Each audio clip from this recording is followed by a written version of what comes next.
Good morning, everybody. Hey, did you ever have a client call or email asking you about a property and they may not have the exact address, they just have the area where they were driving and they saw the listing. And so you don't know where to look, you don't know how to find it. Let me show you how to do the mapping search, which comes in very handy for this because that client expects you to know what properties are in that area.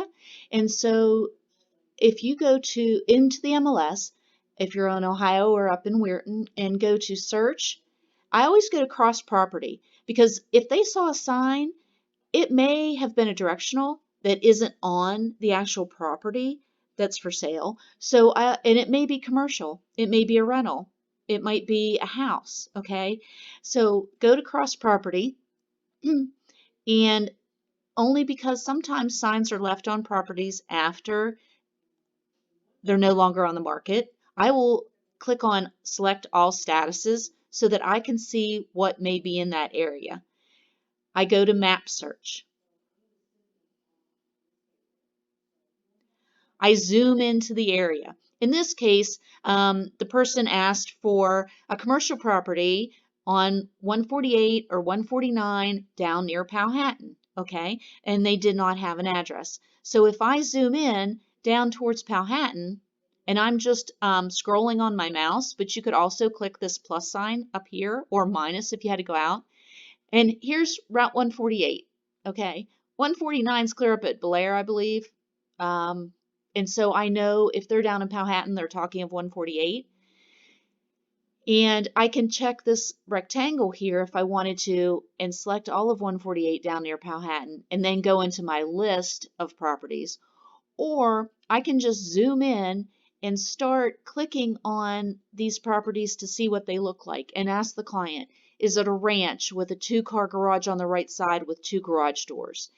Is it, they're looking for commercial property. So this sign, this green is different than this red.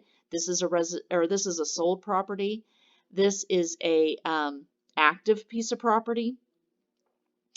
And so I could say, well, I can click this, I can zoom in on the picture, I can describe it for them, I can describe what the surroundings are, and so that I know where they were, to better and to jump back. So if you clicked on that property and you're like, oh crud, now I need to get back to the map, that wasn't the property, these tabs at the top, you can go back to map, okay, and click and drag to pull yourself down whatever road they were on, ask them what they saw around it and narrow down what property you're going to. And then just keep in mind too that we have 24 to 48 hours to put properties in the MLS, actually 24 now. If there was a sign in the yard, it must be in the MLS within 24 hours. So unless it just went in that yard, within a day's time, you should be able to see it and be able to tell them about it. Hope this helps you in your day, helping your clients. Take care.